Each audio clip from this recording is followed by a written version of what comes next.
నమస్తే గురుగారు. నా పేరు అనిలజ. నేను బెంగుళూరు నుంచి వచ్చాను గురుగారు. మామూలుగా ధ్యానం ఏ ఏజ్ నుంచి చేయొచ్చండి? ఇప్పుడు బాబు ఉన్నాడు.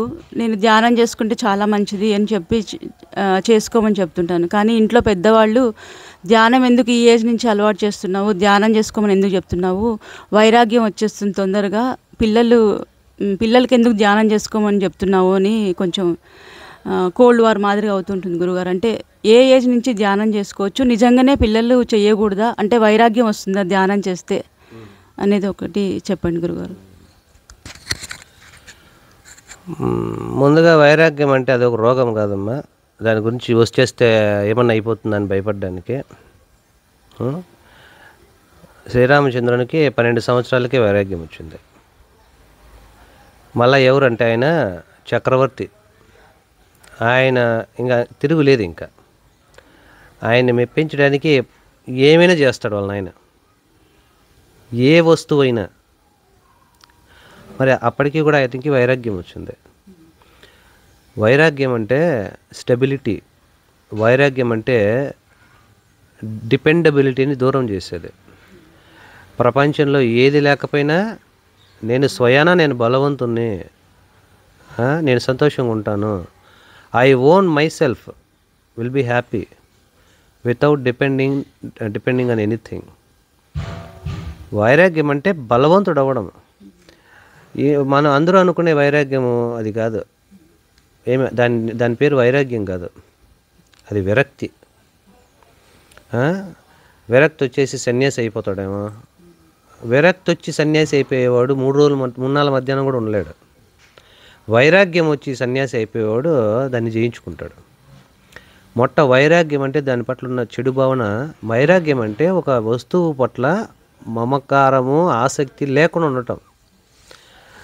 అది ఉంటే నేను బాగుంటాను అన్నటువంటి భావన లేకుండా, ఏది లేకపోయినా నేను బాగుంటాను, ఏది లేకపోయినా నేను సంతోషంగా ఉంటాను, ఏమీ లేకపోయినా సంతోషంగా ఉంటాను అనేది పిల్లల్లో వస్తే వాళ్ళు టార్గెట్స్ రీచ్ కాలేరు, గోల్స్ రీచ్ కాలేరు అని అంటారు. నేను చెప్తున్నా ఇక్కడ వైరాగ్యం వస్తుంది అంటే వైరాగ్యం గురించి చెప్తున్నా. మీరు క్వశ్చన్ అడిగారు, ధ్యానము ఈ వయసులో చేయొచ్చా చేయకూడదా అని. ఏమ్మా 10 సంవత్సరాల వయసు ఉన్నట్టు పిల్లల దగ్గర నుంచి ధ్యానము ఖచ్చితంగా చేయించాల. ఇది చాయిస్ కాదు, ఆప్షన్ కాదు, ఇది మ్యాండేటరీ. ఇప్పుడు ప్రస్తుతం ఉన్నటువంటి చైల్డ్ సైకాలజీని బట్టి మ్యాక్సిమం కాన్సన్ట్రేషన్ లెవెల్ మ్యాక్సిమం ఎన్ని నిమిషాలు అంటే 12 నిమిషాలు.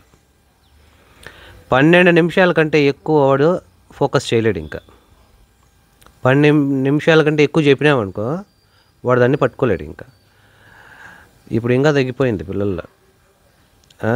అంటే దే ఆర్ బికమింగ్ వీక్.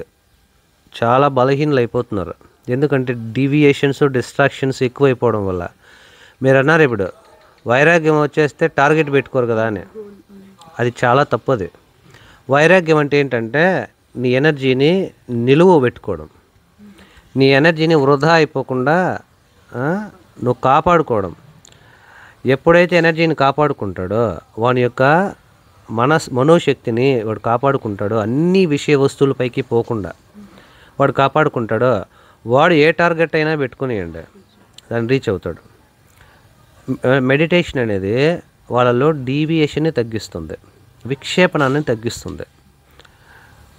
ఇది వాళ్ళ బాడీకి, మైండ్కు కూడా ప్రోగ్రామ్ అయిపోవాలి చిన్నప్పటి నుంచి. కాబట్టి 10 సంవత్సరాల వయసున్న వాళ్ళకు 2 పూటల ధ్యానము చాయిస్ కాదు, కంపల్సరీ. నువ్వు నిజంగా నీ బిడ్డ గొప్పవాడవాళ్ళంటే, నువ్వు నిజమైన తల్లివి అయితే ధ్యానం చేయించాల. నేను కొంచెం కఠినంగా చెప్పినా కూడా అది అంత మ్యాండేటరీ ఇప్పుడు. ఎందుకంటే వాడు ఫోకస్ చేయలేకపోతున్నాడు స్టడీస్లో. ధ్యానం అనేది ఏం చేస్తుంది, వాని యొక్క శక్తిని వాని కేంద్రంలో ఉంచుతుంది. వాని దృష్టి ఎప్పుడూ కూడా బయటికి వెళ్ళిపోకుండా నిగ్రహించి పెడుతుంది. అది మెల్లగా అలవాటు అయిపోతుంది. మా ఇంట్లో పెద్దవాళ్ళు చెప్పినారు అంటే నిజంగా జ్ఞానం ఉన్న పెద్దవాళ్ళు అయితే నిజంగా వాళ్ళకు జ్ఞానం ఉన్నట్లయితే కనుక ఈ మాట ఎవరు అన్నారు. ఏమ్మా, ప్రహ్లాదుడికి ఎన్ని సంవత్సరాలు?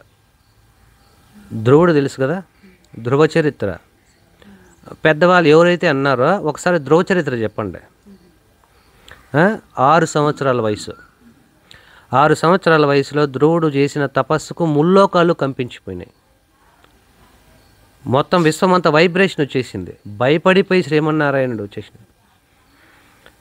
అంత కఠోరమైనటువంటి తపస్సు చేశాడు ధ్రువుడు. అమాయకమైనటువంటి తపస్సు, దానికి శక్తి ఎక్కువ.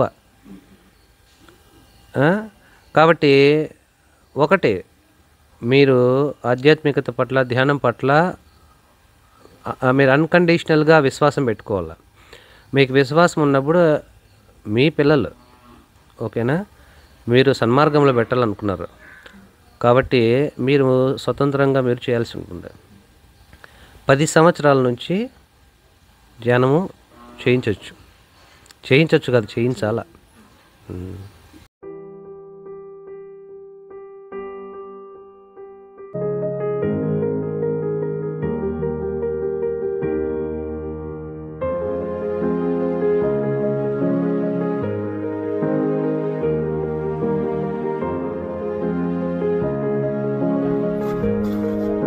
ఆహ్లాదమైనటువంటి దైవీకృతమైనటువంటి యొక్క దివ్యమైనటువంటి ప్రకృతి మధ్యలో ఈ మహర్షి తపోవన్ ఆశ్రమం ప్రపంచమంతా కూడా ఆధ్యాత్మిక జ్ఞాన తరంగాలను ప్రసరింపజేసేలా ఇక్కడ వాతావరణం ఏర్పాటు చేయడం జరుగుతుంది.